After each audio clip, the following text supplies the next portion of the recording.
the average person doesn't really understand what we're missing. Okay, so there's a building, just build another one. Pinkos writes, an analogy of what happened.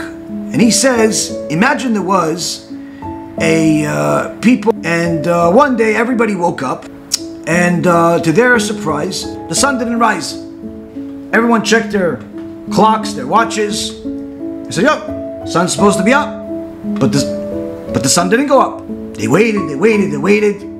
Nothing happened. A few people talked to each other. No sun. Hours upon hours passed, and no sun. Okay. They went back to sleep. Perhaps tomorrow will be another day. But the day passed, and the sun still didn't come up. And this continued on for another day, another week. And after a couple of weeks, the people of the community said, okay, well, doesn't it look like the sun is gone? We have to pretty much start living life assuming that the sun will never go up again. So the community leaders gathered together and they said, listen, we have to make sure everybody's aware what's happening, but we have to obviously give people the ability to live. We have to build a factory for an unlimited supply of candles. So everybody is able to have candles at all times. Because as we know it, the sun is never going back up again. And everyone started walking around with a candle at all times. And months passed, and people got used to this. They got used to the fact that there's just a candle, and that's where the light's coming from, and there's no sun. And months passed, and before you know it, years started passing. And everyone got so accustomed to it that this is simply what they thought is going to be forever. It got to a point where people started having kids that never saw the sun. And as those kids grew up, all they had is stories of how the sun used to look like, this big ball of fire that used to hang in the middle of the sky and light everything.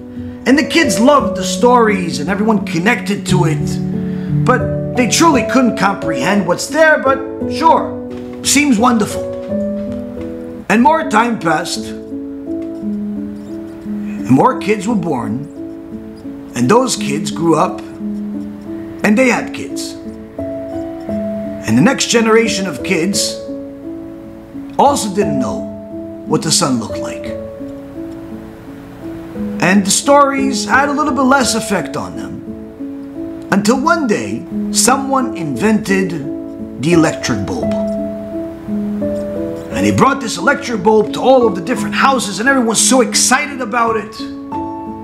And they brought it to one house where there was a really old man in there.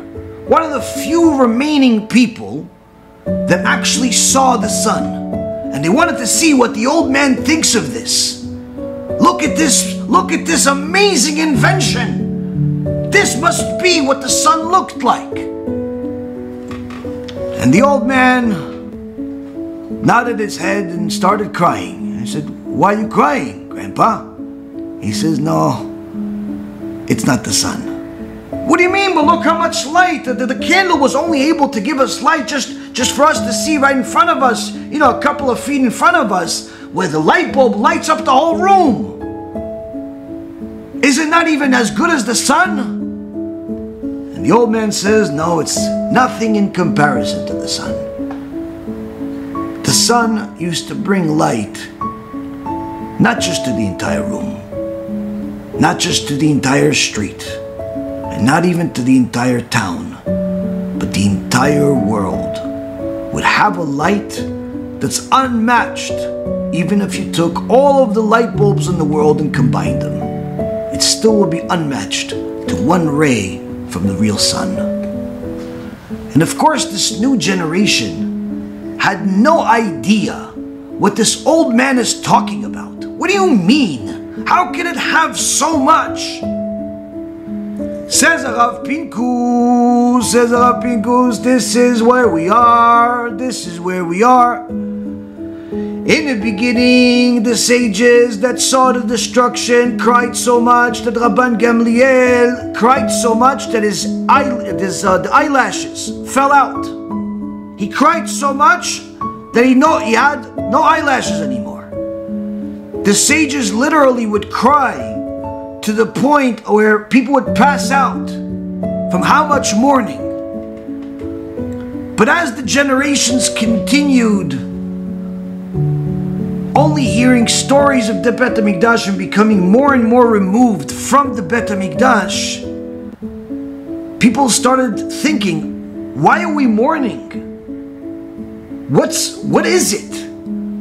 Maybe we can have another little building. Look at how big this shul is, and look how big this yeshiva is, and look how great this tzaddik is. And the average person has no idea what the Bet HaMikdash even looked like in real life. Because in their imagination, it's just a building. Just like in the imagination of that story, it's just light. What's so different about some light bulbs versus the sun?